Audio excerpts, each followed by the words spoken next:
지금 당신의 마음에 단비가 내립니다. 나의 운명이 바뀌는 시간. 안녕하세요. 관계 단비입니다. 기적은 내 마음에서부터 일어납니다. 오늘은 우리의 일상생활 속에서 내가 하나님께 속해 있는지 마귀에게 속해 있는지를 분별하는 저만의 방법을 공유하도록 하겠습니다. 영상 중간 이후부터 분별법이 나오니 끝까지 시청해 주시길 바랍니다. 여러분은 내가 하는 생각과 말과 행동이 어딘가에 속해 있다는 것을 알고 계십니까? 저는 예전에 이런 사실을 전혀 알지 못했습니다. 나는 스스로 생각하고 내가 하고 싶은 말을 하고 내가 옳다고 믿는 행동을 하고 있다고 믿었습니다. 그런데요, 한 살 한 살 나이를 먹으면서 제가 너무도 어려웠던 것이 있었습니다. 그것은 바로 내가 머리로는 나에 대한 이상향, 예를 들면 나는 예쁘고 성격 좋고 실력 좋은 사람이 될 것이라는 분명한 이미지가 있습니다. 내가 그런 사람이 되기 위해 어떤 생각과 말과 행동을 해야 하는지도 다 알고 있음에도 불구하고 내 마음처럼 긍정적인 생각이 유지되지 않고요. 내 마음처럼 말이 나오지 않고 내 마음처럼 습관이 고쳐지지 않았습니다. 나도 나를 컨트롤하지 못한다는 절망감과 나보다 성공한 사람들과의 비교의식만 더해가면서 사춘기에 접어들 때쯤부터 불안, 우울이 찾아오고 고등학교 때부터 공황장애가 시작되었습니다. 이렇게 살고 싶지 않지만 어떻게 살아야 하는지 모르겠기에 남들이 사는 것처럼 비슷한 모양으로 열심히 돈 벌고 열심히 번 돈을 쓰는 낙으로 살았습니다.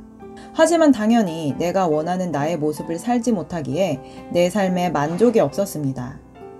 그러던 어느 날 사랑과 사람 치유센터에 오게 되었고 생생하게 살아계시는 하나님을 만났습니다.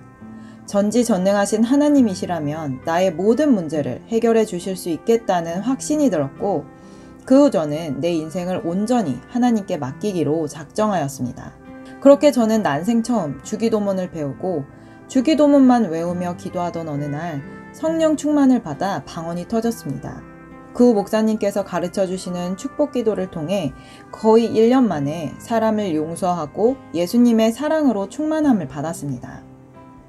여기서 잠깐 성령 충만과 예수님의 사랑으로 충만함을 받는 것의 차이를 말씀드리겠습니다.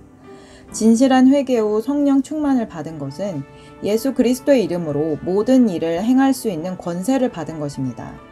성령 충만을 받은 사람은 예수 그리스도의 이름으로 마귀의 일을 멸할 수 있습니다. 저희 사랑과 사람 치유센터에서는 성령 충만하여 방언을 받은 사람들에게 예수 그리스도의 이름으로 사람을 축복하고 용서할 수 없는 사람을 용서하는 기도를 하게 합니다. 진실한 축복을 통해 성령께서 사랑을 부어주시면 마침내 온전한 용서가 이루어지고 사랑으로 충만함을 받은 사람은 새로운 피조물이 됩니다. 고린도후서 5장 17절에서 19절 말씀.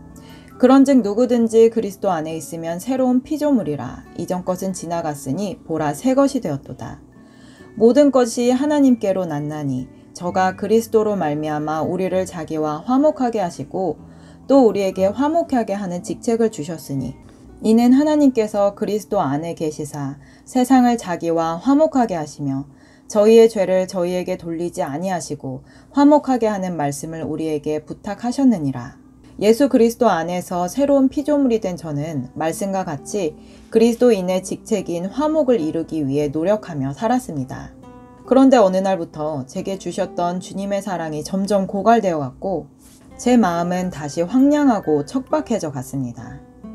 그러나 예수님의 사랑을 받았었다는 이유로 나의 허물은 감추고 하나님께 받은 은혜만 드러냈습니다. 받은 은혜가 없을 때에는 과거에 하나님께 받은 은혜, 경험을 가지고 말하였습니다. 그러나 나의 현실은 교회 안에서는 성령 충만, 교회 밖에서는 좋았다 나빴다 들쑥날쑥한 삶이었습니다. 신앙과 생활이 따로 분리된 성도, 즉 하나님은 믿지만 마귀의 종이 되어 타락한 하와가 되어버린 저는 이 문제를 가지고 기도하였습니다. 간절한 기도에는 확실한 응답이 있습니다. 하나님께서는 사랑과 사람 치유센터를 세운 김용준 목사에게 순종하여라. 그는 나의 사랑하는 종이다. 그는 나에게 충성하는 종이다. 라는 말씀을 주셨습니다. 그래서 답은 순종 외에는 없다는 것을 알게 되었습니다. 저는 그때부터 억지로라도 순종해보자 라는 마음으로 목사님이 시키시는 것을 순종했습니다. 억지로 하는 순종은 사실 순종 축에도 끼지 못하지만 하나님께서는 순종하고 싶은 마음만은 진심이라는 것을 아셨는지 뒤에서 밀어주시고 앞에서 끌어당기시면서 도와주셨습니다. 그렇게 조금씩 한 걸음 순종하면서 너무나 놀랍게도 나의 영혼이 다시 살아나기 시작했습니다. 제가 목사님께 인도받으며 10년 동안 늘 반복되는 말씀을 하셨는데 그 말씀이 다시 새롭게 들려지는 것입니다. 그렇게 제 영혼이 깨끗해지면서 보이는 것들이 있었습니다. 그것은 바로 성령 충만함을 받은 성도들, 예수님의 사랑으로 충만함을 받은 성도들을 실족시키려는 사마귀, 사탄, 마귀, 귀신의 영입니다. 제 나름대로는 그동안 사람과 사람 치유센터에서 배운 것이 있기에 충분히 알고 있다고 여겼던 영의 일이 이제는 너무도 확실하게 보이는 것입니다. 제가 성령 충만을 받고 사랑 충만을 받은 이후에 왜 다시 공고해졌었는지 정확히 알게 되었고, 이후로 저는 넘어진 나를 향해 자책하고 분노하는 것이 아니라 나를 넘어지게 한 마귀에게 분노하고 내게 주신 예수 이름의 권세로 마귀의 일을 멸할 수 있게 되었습니다. 그래서 지금부터 그동안의 제 경험에 비추어 하나님께 속했을 때와 마귀에게 속했을 때 어떤 것이 다른지 15가지를 추려 말씀드리겠습니다. 1번, 하나님께 속한 사람은 남을 인정합니다. 다른 사람과 나의 차이를 인정합니다. 그러나 마귀에게 속한 사람은 남에게 인정받으려고 합니다. 나와 다른 사람을 인정하지 않습니다. 2번, 하나님께 속한 사람은 남에게서 장점을 찾고 배울 점을 찾습니다. 그러나 마귀에게 속한 사람은 아무리 좋았던 사람과도 상대의 허물과 단점이 보이면 판단하고 정죄합니다. 3번, 하나님께 속한 사람은 남의 말을 잘 경청하여 상대의 마음을 알아주는 말을 합니다. 그러나 마귀에게 속한 사람은 남의 말을 잘 듣지 않고 자신의 생각을 하고 있기에 동문서답을 합니다.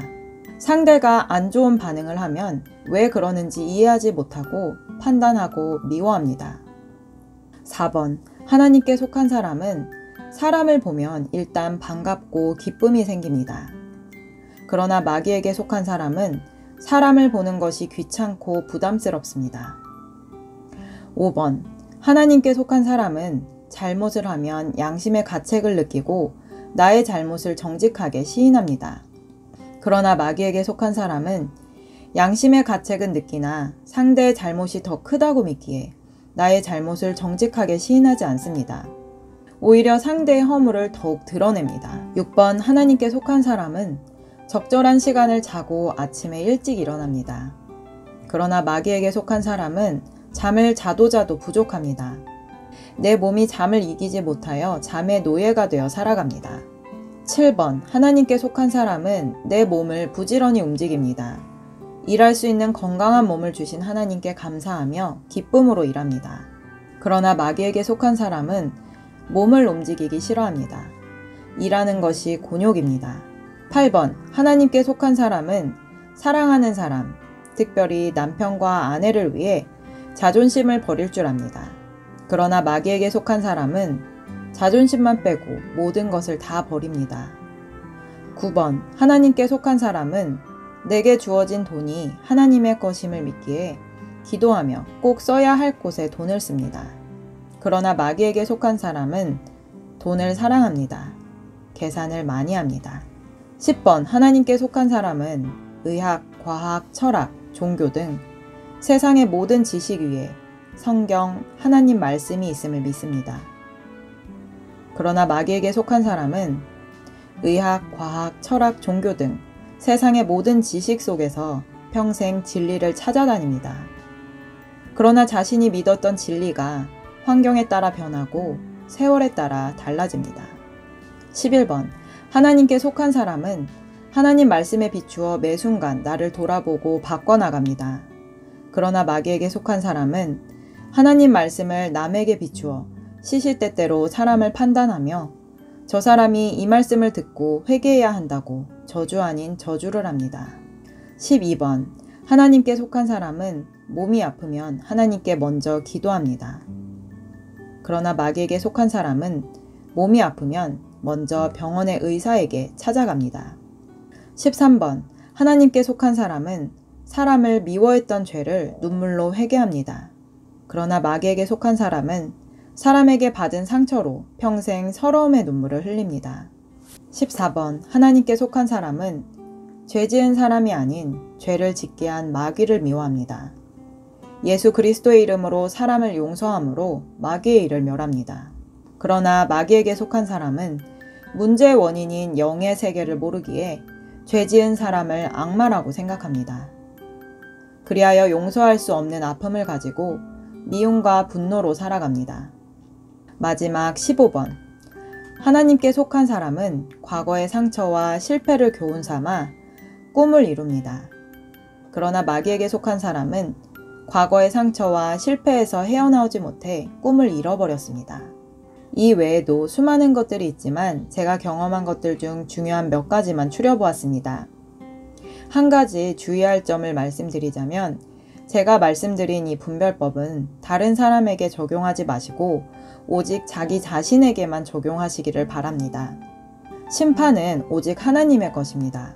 성경에서는 마귀의 일이 바다에 모래알 만큼 많다고 기록합니다. 우리가 보여지는 해변에도 모래가 셀 수 없이 많은데 바닷속에 있는 모래까지 합치면 얼마나 많겠습니까? 그만큼 우리는 시시때때로 분초마다 마귀의 유혹을 받고 실족하고 있습니다.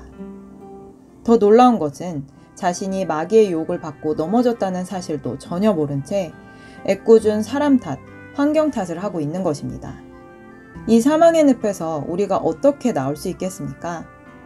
우리의 능력으로는 절대 나올 수 없습니다. 그래서 예수 그리스도 없이는 사람은 절대 절망입니다. 예수께서 우리를 괴롭히는 마귀의 일을 멸하시기 위해 오셨습니다.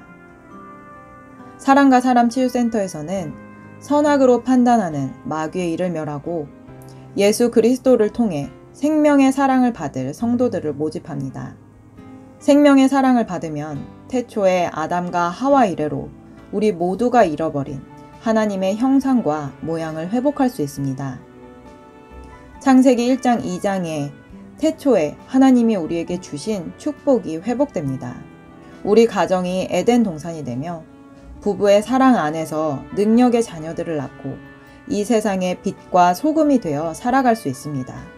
이런 삶을 꿈꾸시는 분이라면 영상 끝 이메일로 연락 주시길 바랍니다. 오늘 영상은 여기까지입니다. 끝까지 시청해주신 여러분 감사드립니다. 영상이 도움되셨다면 구독, 좋아요, 알림 설정을 부탁드립니다. 누구나 아름답습니다. 누구나 희망이 있습니다. 이상 메마른 관계의 담비 같은 소식을 전하는 관계 담비였습니다. 오늘 하루 능력 주시는 자 안에서 가장 특별하고 가장 행복한 날 되시기를 바랍니다. 감사합니다.